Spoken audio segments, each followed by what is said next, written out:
Hello guys, Colonel Ninny here.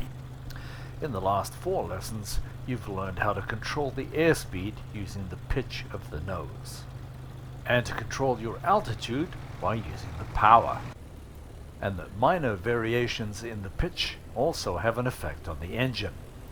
So as a pilot, we have to stay within these known parameters. So in any flight regime where the nose is too high, or the nose is too low, or the angle of bank is increasing and going too steep, we can anticipate there's going to be a problem, and take steps to rectify it before it becomes a problem. And one of those situations is called the stall. We've taken a look at this briefly already. As a wing moves through the air, by virtue of its shape, it generates lift. And at a specific angle of attack, it generates the most lift for the least amount of drag. As the angle of attack increases, it gets to the point where it starts to produce more drag and less lift. And finally, when it stops producing lift, it will stall and simply fall out of the sky. And it's very common for one wing to stall before the other, and the lift produced on the flying wing flips the airplane over. For us, we'll find that most stalls happen in slower flight. However, they can happen in high-speed flight as well, and are much more violent. So we must learn to recognize the conditions that lead up to this situation, and read what the aircraft is telling us. Each aircraft has unique stall characteristics. We're going to compare 4 different aircraft here. With the engine at idle, the SE-5 has a very docile left wing drop. So let's add full power and see how she does.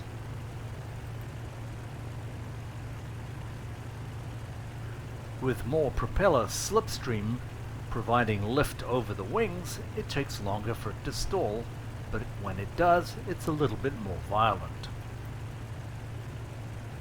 And here it is from the third-person perspective.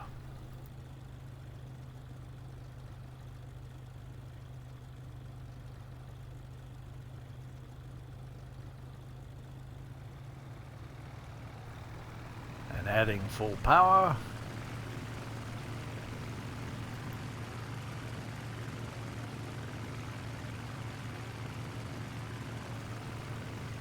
And we can anticipate a little bit more of a reaction as she goes over. But certainly nothing to be worried about, unless you're really close to the ground. And the Fokker D7 has very similar gentle characteristics, except its right wing wants to drop first.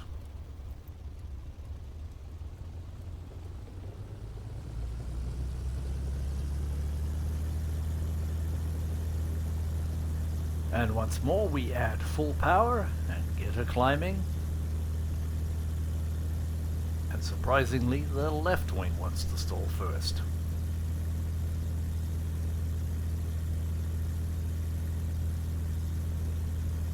But certainly not as pronounced as the SE-5.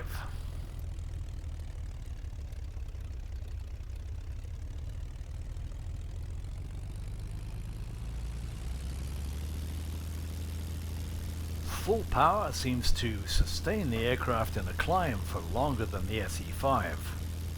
Perhaps one of the reasons why the D7 was regarded as the best fighter of World War I. And now the German two-seater, the Held C2. The stall recovery in each of these cases is exactly the same. Lower the nose to get the airspeed up and increase the airflow over the wings to get them flying. Roll your wings level and bring the nose back up to the horizon to control the airspeed. Add power as necessary. Now let's look at the Sopwith Dolphin. You'll notice how she hangs for a little longer, shudders, and then stalls. Even with the power at idle, it's very abrupt and you end up vertical.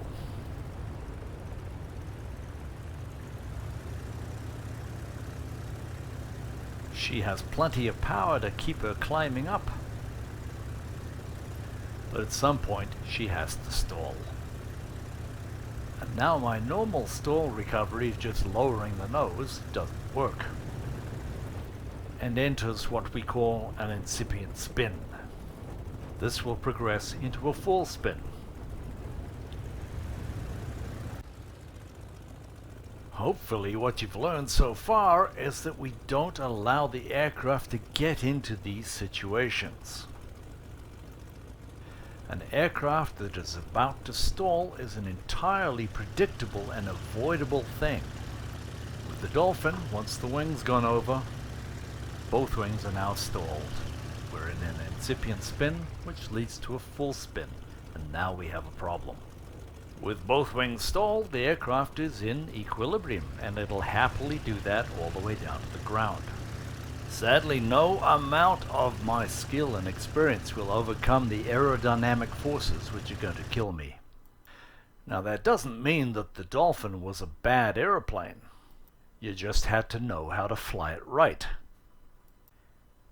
We can, by using excessive control pressures, voluntarily induce a stall spin. It might be necessary, for example, to try to lose altitude very quickly to get away from an opponent. Here I hold back and kick the rudder to the right. That induces a stall, and a secondary stall leads to the incipient spin, which leads to the full spin. Standard spin recovery is push the nose forward to build up the speed, use full opposite rudder, in this case I'd need full left rudder, and then adjust the power. Power will adjust the airflow over the wings. Bring it back, add power, see what happens, see if you can get a change in that steady, constant rotation. No matter what I do, I can't overcome it.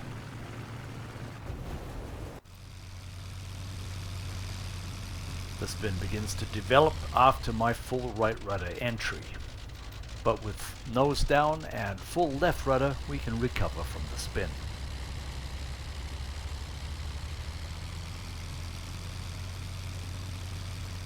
Now, watch my entry with full left rudder into the left-hand spin. It remains quite docile till the other wing stalls as well. And now we enter a full spin.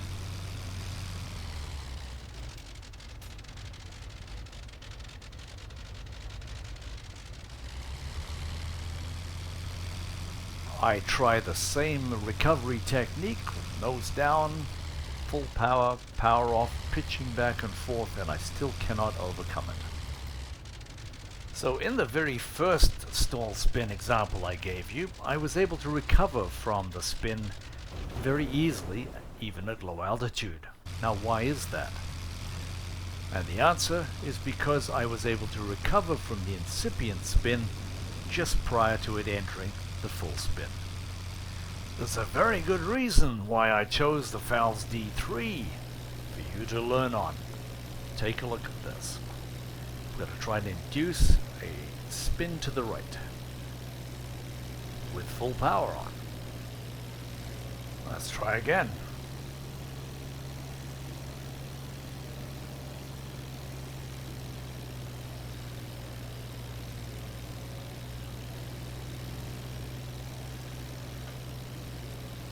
And again. I'm doing everything I can here to try to induce an incipient spin, and failing. So which aeroplane would you rather fly? Join me for lesson 6 when we're going to look at 5 aerobatic maneuvers. An inside loop, inverted flight, a split S, a regular roll, and a top roll, or Immelman turn.